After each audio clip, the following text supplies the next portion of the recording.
Hey John, how are you? Today I am... So excited that you're doing the internet weather this week. Yes, I have the internet weather for you. So you finally get to experience what it is I do differently than yourself.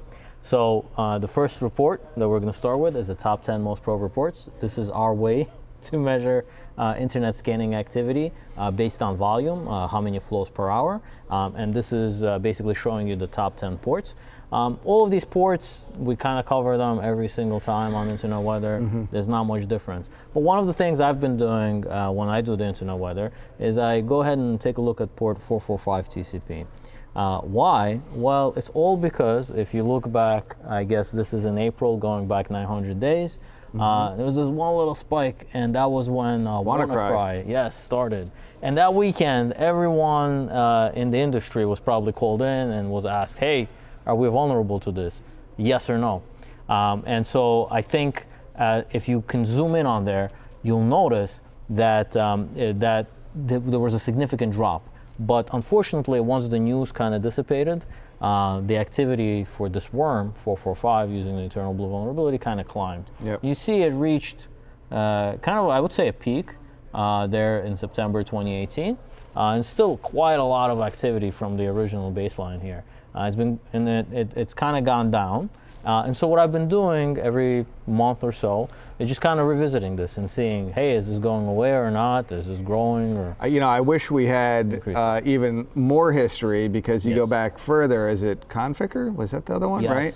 It was up high as well, and then we kind of got rid of all that, and it went down to that noise floor of 10 million or whatever, 10,000 scan sips per hour that you see there, and then WannaCry happened, and it all came back again. Yes, exactly. I guess what I do is I kind of show you. Oh, look at this! It's animated. The trend, and then I ask you. Let's see, make sure I don't miss it. Is there a trivia question? There is a trivia question. What do you think is going to happen next? Is it going to go down, go up, or stay the same? Well, I'm going to say that because of all the fears of coronavirus, it's going to go down, just like the stock market's been doing this week. That's my guess. It looks like you actually have an answer? It kind of stayed about the same, gone up and or down, I guess. It's hard to say. But it does seem like overall, since 2018, the trend is downward. But lately here, it's a little hard to tell if there's anything happening. Originally, instead of drawing the arrow, I actually drew a little squiggly, because I couldn't make up my mind of, does that look like it's the same? So now with that bit of trivia done, let's go on to the other report that we have. So this is the ports, but this time ordered by the number of IP addresses doing scanning. So this is one of my favorites because it has to do with, it helps to identify potential botnets that are growing out there.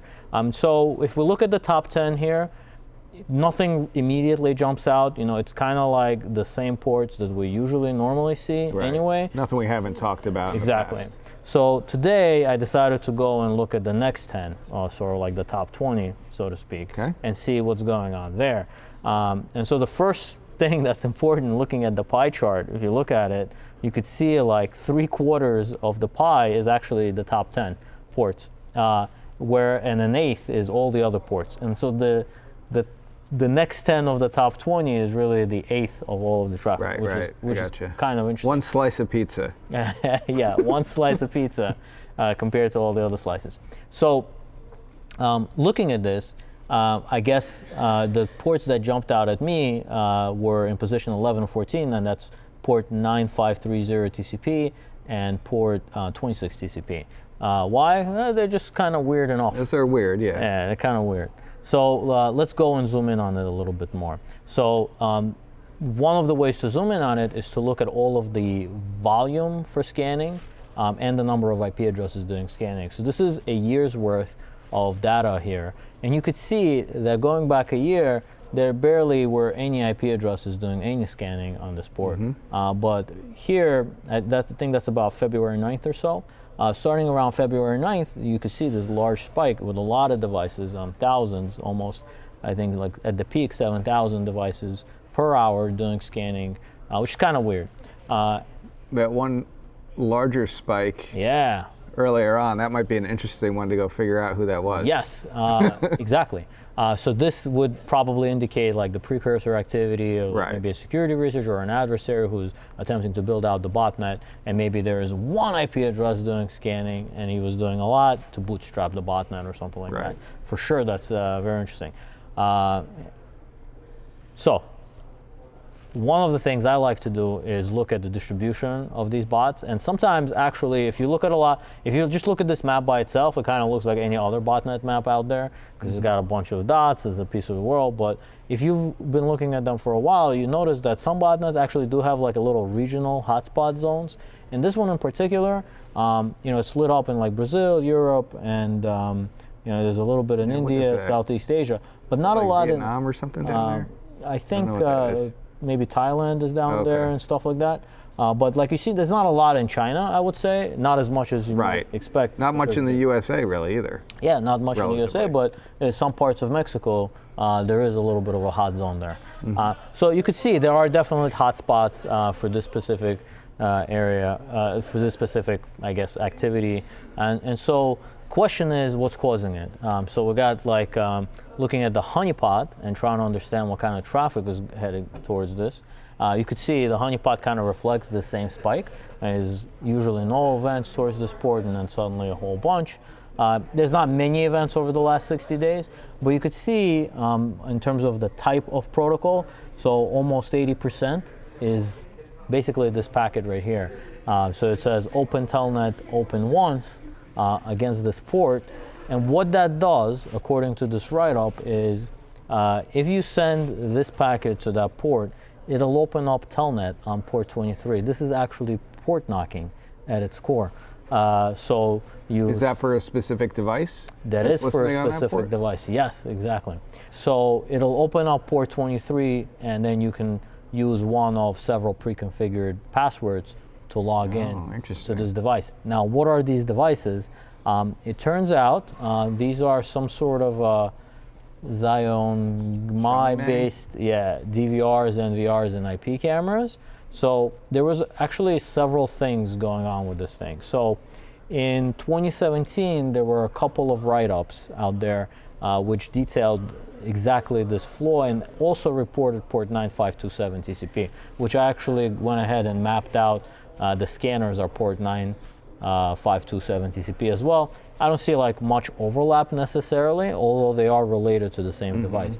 And what was wrong with 9527 TCP is actually like a debug telnet thing. So it's basically telnet on that port. But in 2020, so this was widely reported, and I guess it went away. But in 2020, there was a new, actually February 7th or something, or 4th. Okay, so very recently. Very recently, actually right before all the scanning activity started. Right. So February 4th, this was reported widely that there is, basically on this specific port, the protocol changed. So before, all you had to do was send that one message, and then it'll be okay. But now what they're saying is you can also send like some sort of a key exchange using a pre-shared key or something like that. So basically there's a little bit of a challenge response, and only after that it'll open up port 23, or in this case, and I think in some articles I read it was actually opening up 9527 TCP. And it'll open up telnet there. Oh, I see. So it's a little bit more to the port knocking, or like a little bit of an authentication, but still basically a backdoor. So it's what I did is I took like some random IP addresses and looked in Shodan, and about 50% of them were found in Shodan with 554 TCP open, which is RTSP, which generally is associated with like DVRs, NVRs, IP addresses. So it's very likely that this could be like a Soho DVR botnet, kind of like Mirai or something similar. And you could see everything that we've discovered, the ports, the traffic on the honeypot is very consistent with what's being described in the articles. So it's clear that this is, this type of device that's doing it. So the next thing, port 26 TCP, also has very interesting charts. So this chart is a number of, scanning flows in general, and this is the IP addresses doing it. So you could see that there is a lot of like weird scanning going on this port. It'll come, it'll go away. There was a time where it all started and went away, but when you look at the number of IP addresses doing it, only some of them I would say you could really attribute to like a botnet. Right. Where it's like a bunch of devices doing it at once. So I decided to go ahead and look at it on the map. Now, if you were to see this map and the one before, there's actually a difference, even though it looks about the same. There's much more pronunciation in like Brazil and actually this region right here of Brazil, whereas in the other map with the other botnet, that wasn't the case. And here you could see there's less activity in India, less activity in Europe, but much more activity in China, which you didn't see with the other botnet. So these are different types of devices, possibly also DVRs and things like that. Could just be that they're more popular in those parts of the world too. Exactly. But it's not clear where it is. So I went ahead and I started like researching this a little bit. I also looked at our Honeypot logs, and in the Honeypot I couldn't see anything that would let me know exactly what this is. So 26 is actually a port that some servers use for SMTP, a specific type of server, but this is not what we're seeing. I don't believe is associated with that SMTP server on port 26. Okay. And there's always RDP scanning on every port, usually emanating out of Russia, and that's probably not what we're looking for. And actually, I found this article at SANS from last year, from December. Actually, Jim Closing explains this activity. He had set up a little bit of like a honeypot that answers back with a banner. And when he did that, he noticed that a bunch of the devices are trying basically telnet. So the stuff that is happening here seems to be related to somebody looking for telnet open on port 26, as opposed to, I guess, being on the standard port of 23. But this botnet seems to be just a little bit smarter because it won't send you any of this until it gets a banner. Right, so it's looking for a banner from the client that it's connecting to. So this was the key to unlocking maybe what was going on. So I'd say, yeah, that's it. That's it for the Internet Weather this week. 2 interesting ports when you look just a little bit past the top 10. And both look like botnets that are kind of in the background, always doing something, coming up and down. And they're acting probably like a worm kind of methodology, where they look for more vulnerable hosts of their same type and infect them, and then, recruit more into the botnet. Yes. Right. And so that's all for the Internet Weather today. Thanks, John. Thank you. I think you did such a fantastic job with this Internet Weather. I don't ever want to do Internet Weather again. You outshone me completely. So good job. Thanks, Dan. Thank you, John.